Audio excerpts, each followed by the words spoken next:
Good morning. Today we're going to read chapters 30 through 33, and we are starting on Friday. Friday's menu is pizza. It's pizza day. All right, chapter 30, Joe. Do you want to ride to school this morning? Mom asks. She's dressed and already wearing her apron. There's a flash of lightning followed by a boom of thunder. Sure, I tell her, looking out the window at the dark sky. I'll take a ride. I tip my glass up and drink the rest of my strawberry banana smoothie she made me for breakfast. No huevos rancheros, just a smoothie and 2 bowls of Cheerios, like normal. Dad comes into the kitchen. There's a piece of tissue stuck to his chin where he cut himself shaving. Did you tell him yet? Asked my mother. Tell me what? I ask nervously. I'm quitting my job, Mom says. You don't have to do that, I tell her, even though I hope it's true. It's a done deal, she says. I already gave my notice. Today will be my last day. Don't we need the money? I ask. I'll find something else, Mom says. To be honest, I'm not crazy about the job anyway. When I suggested to the kitchen staff that maybe we could change up the menu a little or offer some healthier options like quinoa or tofu or something, they looked at me like I was crazy. I laugh. I'm happy to eat tofu and quinoa, but I'm even happier to eat chicken fingers and hamburgers.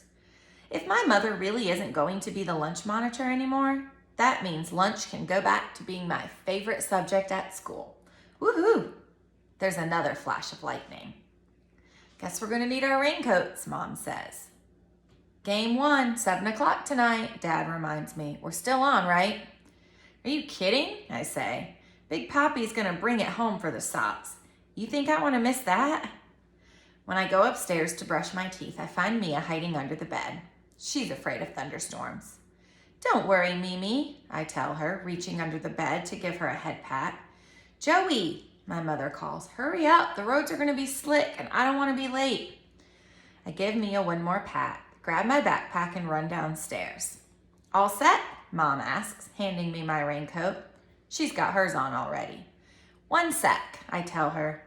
I go into the kitchen, open the cupboard, and take out a small glass bowl, like the one my mother had put the chopped cilantro in the day before.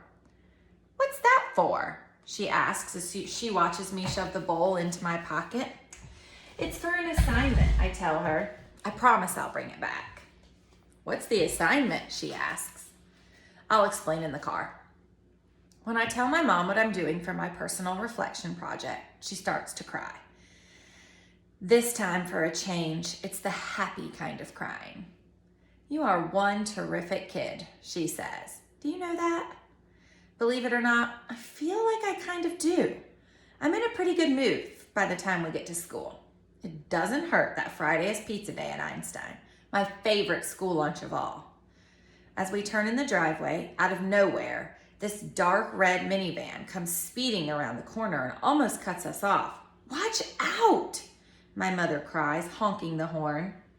The driver of the minivan honks back, doesn't even slow down. She just zooms past all the cars waiting to drop kids off, then cuts in front of the line and parks sideways so nobody can get past. A dark-haired woman in the long blue dress jumps out, holding the biggest umbrella I've ever seen in my life. It's really pouring now. As my mom and I run across the parking lot together, jumping over puddles, the woman in the blue dress hurries around to the other side of the minivan and opens the sliding back door. A minute later, a little kid in a funny-looking red hat gets out. He's so small, at first I think he's in 1st grade or something. But when he turns around, I see the way he pushes his glasses up with his thumb. I know right away who it is. Chapter 31, Ravi. As my mother and I walk towards the front door together under our big umbrella, I notice Bigfoot crossing the street with a tall woman in a yellow coat. The wind blows her coat open and I recognize the apron she's wearing. She's one of the workers in the lunchroom, a person they call the lunch monitor. Could this be Bigfoot's mother? Suddenly I remember the cartoon Parima had found in my backpack. I'm Stupid's mommy. The person who drew the cartoon was insulting Bigfoot's mother, just as he insulted me. Are you listening? Asks Amma, pulling at the chin of my monkey cap to straighten it. I made curd rice for your lunch today. I know, Amma, you told me. Wait, let me finish. I made curd rice, but I checked the school menu. The option for today is pizza. It's vegetarian, so... She unties a knot at the end of her pelu. Inside are 2 paper notes and 2 25-cent coins. I thought you might want to eat school lunch today, like the others. I want to throw my arms around Amma and give her a big kiss. Tell her she's the best mother in the world. Show her the page in Bud Not Buddy where Bud said he carries his mama around inside him all the time. But here's what I do instead. Thank Amma for the lunch money. Look around to make sure no one is watching. Give her a quick hug. Amma, Parima, and Paripa are waving to me as they drive away. I watch until the maroon Odyssey disappears over the hill, and I can't see them anymore. Yesterday, I was feeling like a complete failure, but today, as I walk into Albert Einstein Elementary School, I feel like the luckiest boy in the world. Chapter 32 is Joe. Dylan Samreen jumps out of a black Mercedes 3 cars down the line. It has one of those vanity license plates that you have to pay extra for. It says, "Envy me." Inside, I can see his mother looking in the mirror on the back of the sun visor as she puts on her lipstick. My mom only wears lipstick when she's going out to a party. She looks better without it. The wind is blowing and it's really pouring now. Everybody is honking their horns because Ravi's mom's minivan is blocking traffic. Do you need your plugs? My mother asks me. I shake my head. I'm okay. Pop the trunk, Mom, Dylan shouts, banging his fist on the roof of the black Mercedes. Mom, are you deaf? I said pop the trunk. The trunk finally opens and Dylan leans in and pulls out a big cardboard box. He wraps his arms around it and walks away without bothering to close the trunk. Mom and I look at each other, and then I run over and close the trunk. Mrs. Samreen doesn't say anything. She just flips her visor back up and drives away. Have I already told you that I think you are one terrific kid? My mom says a minute later as we walk through the front door. She heads off to the cafeteria, and I start walking down the hall toward room 506. Ravi is walking in front of me. He has pulled off his weird red hat and is trying to comb his hair down flat with his fingers. It's not working too well. Dylan Samreen is standing by the door when we get there. Good morning, ladies, he says, flashing his evil crocodile grin. Welcome back. We both ignore him. Ravi goes straight to his desk.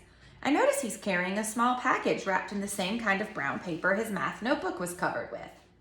I put my hand in my pocket and feel the little glass dish. It had seemed like such a good idea when I told my mom about it in the car, but now I'm not so sure. What if nobody gets it? Before we begin, boys and girls, Mrs. Beam announces, I'd like for you to place your personal reflection objects on your desk and bring your explanation cards up here and put them in this basket. There's no turning back now. I hang up my raincoat and carry the glass dish over to my desk. Then I dig around in my backpack until I find the plastic bag containing my object. I had picked it based on its perfect shape and color. After examining it carefully to make sure it hadn't cracked or chipped on the way to school, I put it in the dish and take the index card with my sentence written on it up to Mrs. Beam. I'm looking forward to seeing what you brought today, Joe, she says, as I drop my card into the basket. Then she smiles at me. I don't know why, but there's something about that smile that gives me hope. Maybe Mrs. Beam will like the idea I came up with for my object.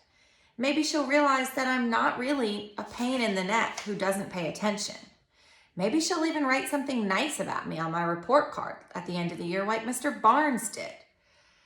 But apparently, none of those maybes are supposed to happen, at least not to me, because when I get back to my seat, the little glass dish is empty. Chapter 33, Ravi. Dylan Samreen is standing near the door when I arrive at room 506. I ignore him and his crooked Shakti Kapoor teeth and take my seat. Place your personal reflection object on your desk and bring your explanation cards up here and put them in this basket, Mrs. Beam tells us. Before I can unwrap my packet, I first need to wipe off my glasses, which have become clouded up from the weather.